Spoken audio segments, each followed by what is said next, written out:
to find out when you've been married to someone for years and years and years and years, all of a sudden that they have this whole secret life that you've never had a clue about. Right. And to find out that your husband's behavior is peculiar, to say the least, and then all of a sudden to find out that the other woman in his life is him. Right. And then the big fear is, are they gay? And they say, well, no, they're not. But it's confusing why any man would want to wear a dress. You can consider it like a hobby and something you enjoy doing, but if you overdo, nobody's happy. Sometimes your whole life, or at least our whole life, sometimes revolves around cross-dressing. Right. People cannot drop in. They have to phone first. You start living a secret life, and that's very difficult. Right. You can't imagine the kind of panic that can happen when the doorbell rings and no one is expected and the husband is in a dress. Right. Just that mad clatter of noise going up the stairs. I'm sure people at the door wonder what that's about. This breathless person 10 minutes later answers the door. To me, hiding something isn't being very honest. Well, I'd love to tell people, but I'm really terrified that there's people that I really love, and that if they have a bad reaction, right, then I am duty-bound to stick by my man. Right. I really love him. Right. It's not okay that people make disparaging remarks. Right. I'm very protective of him. I feel the same way. And I don't want them to know, because I don't want to be put in a position where I have to choose between a friendship and my husband, because I obviously would choose my husband. It's terribly sad to me. I like to tell them that it's okay. It's really not a big deal. I like to tell the world it's really not a big deal. It doesn't hurt anybody. It's just a little affliction, a little something a little different, and it's no big deal. It's just fun.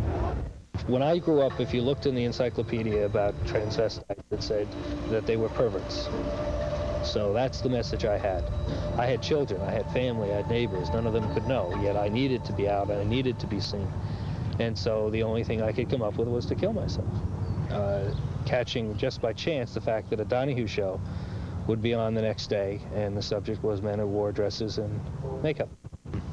If I hadn't seen that Donahue show, I would be dead. I am a very methodical person, and I would have succeeded. And then he said to me, I like wearing women's clothes. And I thought for a second, and then immediately I said, oh wow, my male side likes that. And his eyes lit up. I mean, that was awesome. And I didn't ever think about a cross-dresser. I don't know if I ever saw a cross-dresser. And we just started talking about it, and it took about 6 months of talking to before I even saw a picture. The therapist I worked with and then we started working with recommended very demi-tasse spoonsful of information. So first time I saw Dale dressed was, other than the picture, it was here. My home. Dry run. A dry run trying to get him dressed. It was like having a big Barbie doll. So it was like fun. I could like dress him up and try to make up. It's one of those things. It's between a rock and a hard place because I want to look pretty. Okay.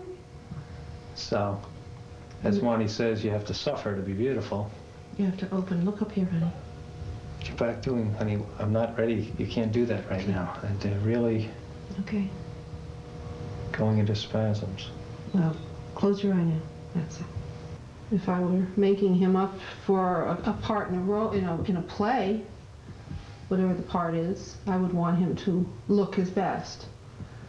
If he's dressing femme, then it would be nice to see him look the best that she could look.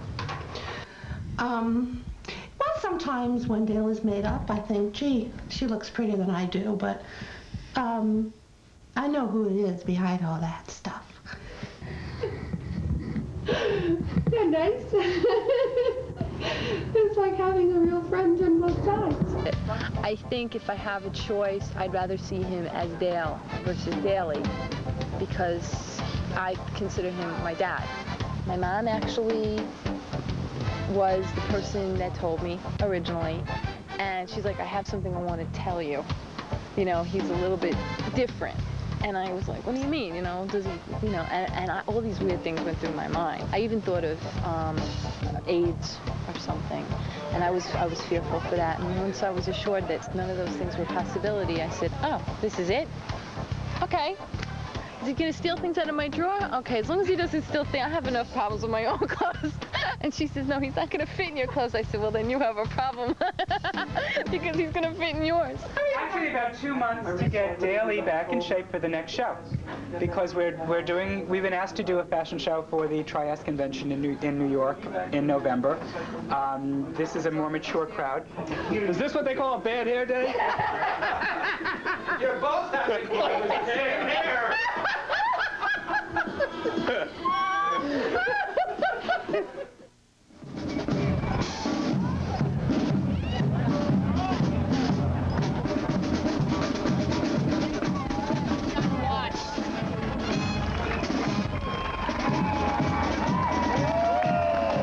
And who are you marching with? The Sayville Congregational United Church of Christ, which is the church that I belong to. My wife attends with me. And it's an open and affirming church, which means we welcome gays, lesbians, and bisexuals, not only as congregants, but as employees. My only problem is they don't allow me. I'm really not part of that open and affirming statement.